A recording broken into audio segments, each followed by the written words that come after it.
Bolnavii sau oamenii rămași pe drumuri sunt aduși în satul Bihorean Dumbrava din toată țara. Instituțiile statului care au cazuri sociale preferă să suporte cheltuielile pentru transport, chiar dacă distanța este de sute de kilometri. Mulți dintre bolnavi nu au asigurare medicală și nici aparținători care să-i întrețină.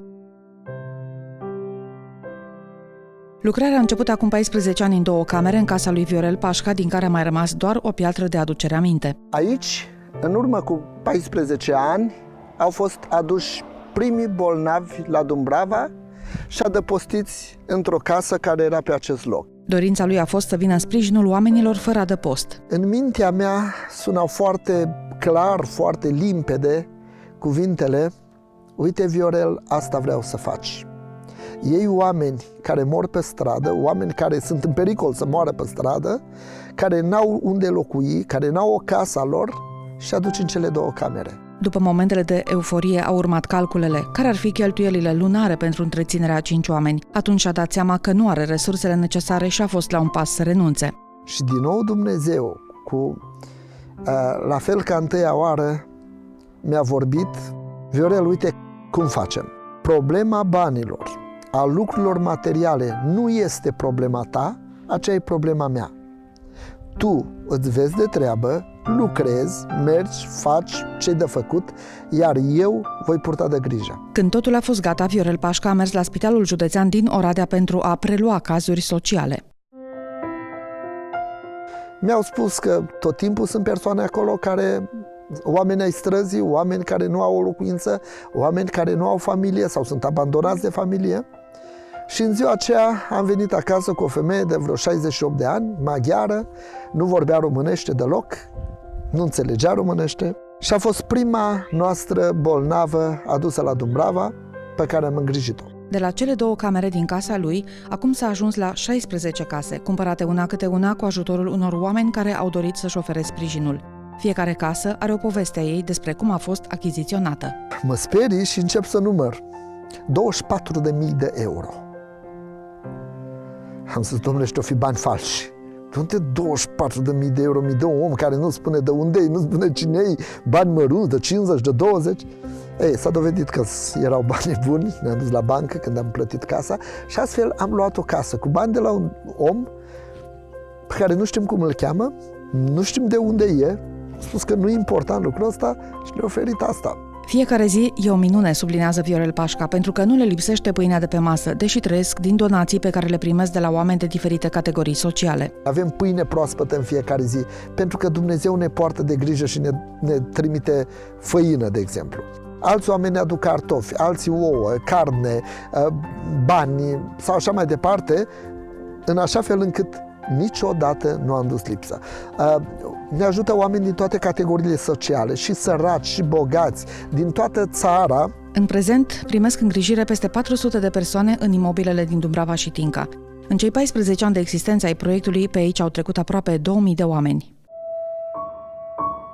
Toți acești oameni sunt trimiși de către spitale, de către alte instituții ale statului, poliție, primării sau așa mai departe. Din toate categoriile sociale, cu toate bolile posibile, sunt trimiși la Dumbrava pentru a trăi aici ultima perioadă a vieților. Care au stat pe stradă? Și dumneata ai stat pe stradă? Și dumneata? Eu am stat 3 ore. 3 ore numai. Deci doamna a stat pe stradă zile întregi, sau ani de zile a stat pe stradă. Am fost la azilul de noapte. Și dormea la azilul de noapte, doamna, și de acolo a ajuns aici. Doamna iar a fost evacuată din casă. Cei 400 de bătrâni și bolnavi sunt cazați la Dumbrava și Tinca, unde li se asigură cele necesare traiului zilnic și tratament medical. În medie, într-o casă sunt 30 de persoane, de care are grijă o singură femeie. Cele care lucrează aici sunt de etnie romă. Face curat, tunde, spală, bărberește, deci le face baie, spală hainele, face curat prin camere, le împarte mâncarea și așa mai departe. Sunt incredibile, fac o treabă extraordinară și apreciem foarte mult dăruirea lor, dedicarea lor, dragostea lor pentru bolnavi. Doar în primele 8 luni din acest an au fost aduse la Dumbrava peste 280 de persoane, adică mai mult de un bolnav pe zi. Cum ai ajuns tu la noi? De ce te-au trimis aici? N-ai avut unde sta. El A avut un accident la locul de muncă, am înțeles, nu? S-a lovit la cap și de atunci a rămas cu probleme, nici nu poate vorbi bine, deci vorbește foarte greu. Consuma și alcool înainte, dar de când de aici, nu mai, deci nu vrea să mai audă de alcool. Oamenii de aici au nevoie de Evanghelie. Durerea lui Viorel Pașca este faptul că, în timp ce Dumnezeu face minuni în locul acesta, prea puține biserici se implică. Nevoie de Evanghelie au toți oamenii, și cei psihic.